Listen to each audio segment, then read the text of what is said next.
nossa entrevista especial de hoje, nós vamos abordar um assunto muito importante: o uso do narguilé. Popularizado entre os jovens brasileiros, ele foi rotulado de fumo benigno. Mas será que essa realidade realmente é verdadeira? Para esclarecer tudo isso e algo mais, eu estou recebendo aqui nos estúdios o Dr. Luciano Alberto de Castro, ele que é odontólogo, mestre e doutor pela Universidade Federal de Goiás e especialista em estomatologia. Doutor Luciano, é um prazer recebê-lo aqui conosco. Muito obrigado por ter aceito o nosso convite. Obrigado, Sueli, pelo convite. Eu fico feliz de poder contribuir com alguma informação nesse tema na minha área de atuação, especialmente um tema que é bastante controverso ainda e cheio de mitos e inverdades em relação a esse assunto. Antes da gente entrar no assunto narguilé, eu gostaria que você esclarecesse um pouquinho sobre a sua especialidade. Poucas pessoas conhecem, doutor. É verdade. A estomatologia ela é uma especialidade da odontologia, né? Algumas pessoas confundem a estomatologia com uma especialidade médica, que seria uma especialidade que se ocupa das doenças do estômago, que não tem nada a ver. A estomatologia é uma palavra que ela vem do grego, né? Estoma significa boca e logos estudo, então estudo da boca. Então a estomatologia, enquanto uma especialidade odontológica, ela se ocupa do diagnóstico e tratamento das doenças da boca, de maneira geral. E ela tem uma quantidade enorme de situações patológicas que têm que ser atendidas e às vezes as pessoas têm essas condições patológicas e não sabem a que profissional procurar. Pelo que eu percebi, há poucos profissionais também que atuam nessa área. É verdade. A estomatologia ela tem uma quantidade pequena de profissionais atuando em Goiânia, em Goiás, no estado de Goiás e até no Brasil, né? Ela não sei se ela não desperta tanto interesse na graduação, né? Eu me lembro muito bem na minha graduação, que eu fiz graduação aqui na Universidade Federal de Goiás, e de 60 alunos eu era o único que me interessei pela estomatologia, né? Então é interessante que ela é uma especialidade que ela tem um trânsito muito próximo entre a medicina e a estomatologia. Ela é uma área limítrofe na atuação das duas áreas. Então ela tem um trânsito com a dermatologia, com a gastroenterologia, com a neurologia, com a otorrino. Então essas especialidades elas têm uma intersecção muito interessante em benefício do paciente. Mas apesar disso ela é pouco conhecida e existem realmente poucos profissionais atuando nessa área no Brasil de maneira geral. Falando sobre o narguilé, você tem um conhecimento bastante amplo sobre isso. O uso do narguilé, que se popularizou muito no Brasil e no Ocidente de maneira geral a partir de 1990, ele traz consequências muito danosas para a saúde bucal de maneira geral, para a saúde de maneira geral, né? Então, por isso que a gente passou a se interessar por isso, pelos efeitos lesivos que essa forma de fumo traz para a saúde da boca de maneira geral, né? Você, inclusive, realizou um trabalho especialmente com esse tema.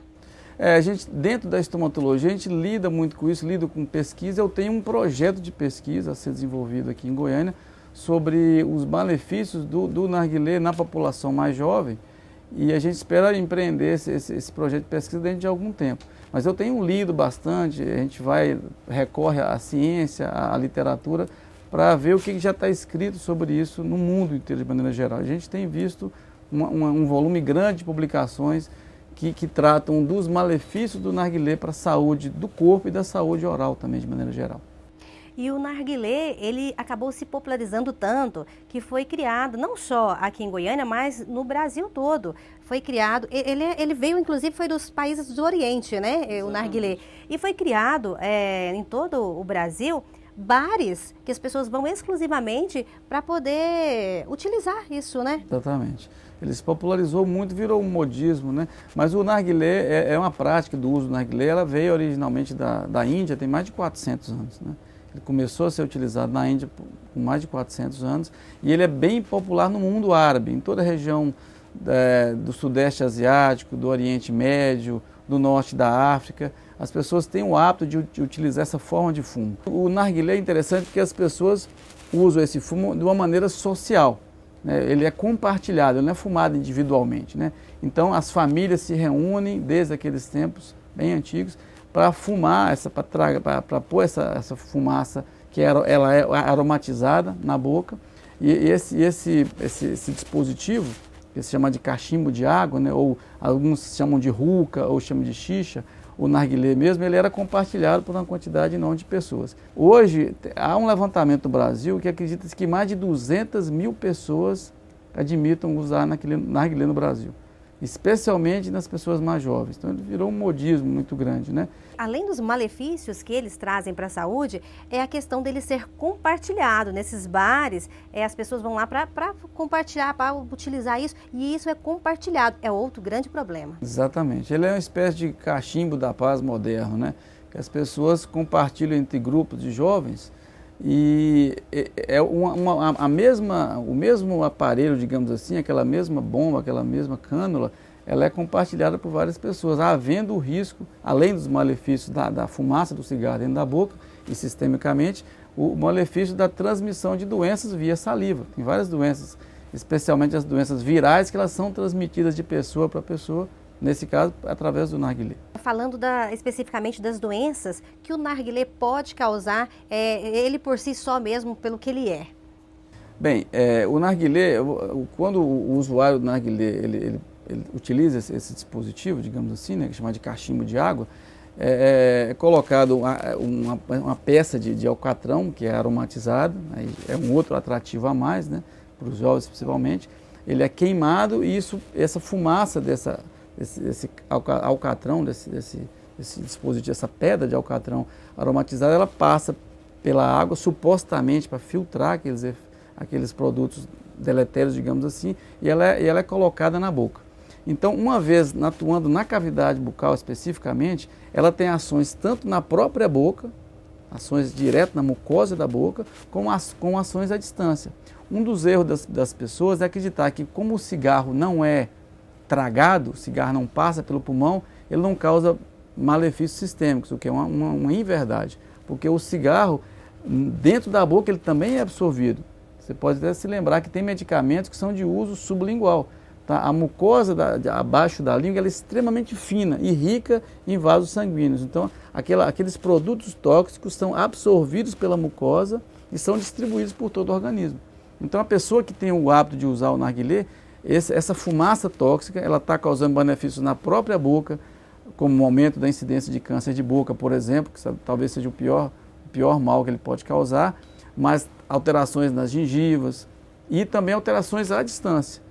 Aumenta o risco de câncer de bexiga, de câncer de pulmão, por exemplo, doenças respiratórias, né? Toda essa série de malefícios que o cigarro de papel ou cigarro de filtro causa, o narguilé também causa. O Ministério da Saúde, a partir de um trabalho da própria Organização Mundial de Saúde, já fez um paralelo, uma comparação entre o uso do narguilé e o uso do cigarro de filtro.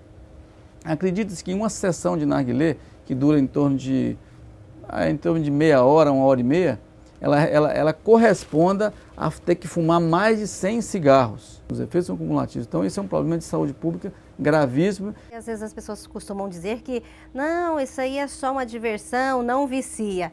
Não vicia, doutor? É outra inverdade, né? Porque os produtos do narguilé, da fumaça, da queima do alcatrão, eles não são filtrados pela água. Eles passam pela água e são introduzidos na boca. E entre essas substâncias existe a nicotina. A nicotina causa dependência também. Um outro aspecto também que é muito importante e também é muito grave é que alguns jovens, ao invés de colocar água, colocam a bebida alcoólica nesse narguilé. Isso é uma bomba relógio, né? Porque essa associação do narguilé com o álcool, ela sempre existe, porque nessas sessões de narguilé, digamos assim, eles estão, em geral, bebendo, ingerindo bebida alcoólica, né? Então, fumando e bebendo.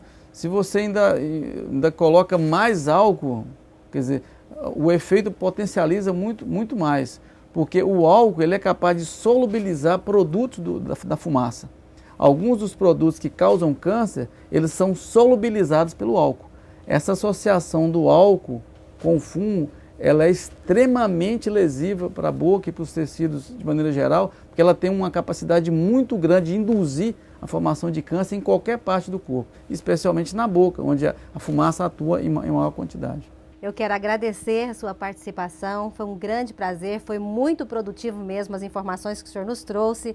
Muito obrigada e seja bem-vindo para estar nos ajudando aqui em outras oportunidades. Obrigado, Sueli. Eu que agradeço a oportunidade de estar aqui com vocês, conversando, discutindo assuntos de saúde tão importantes para você, para o seu público do Goiás de Norte a Sul, e estarei à disposição em qualquer outra oportunidade. Um prazer estar aqui com vocês. Prazer é todo nosso.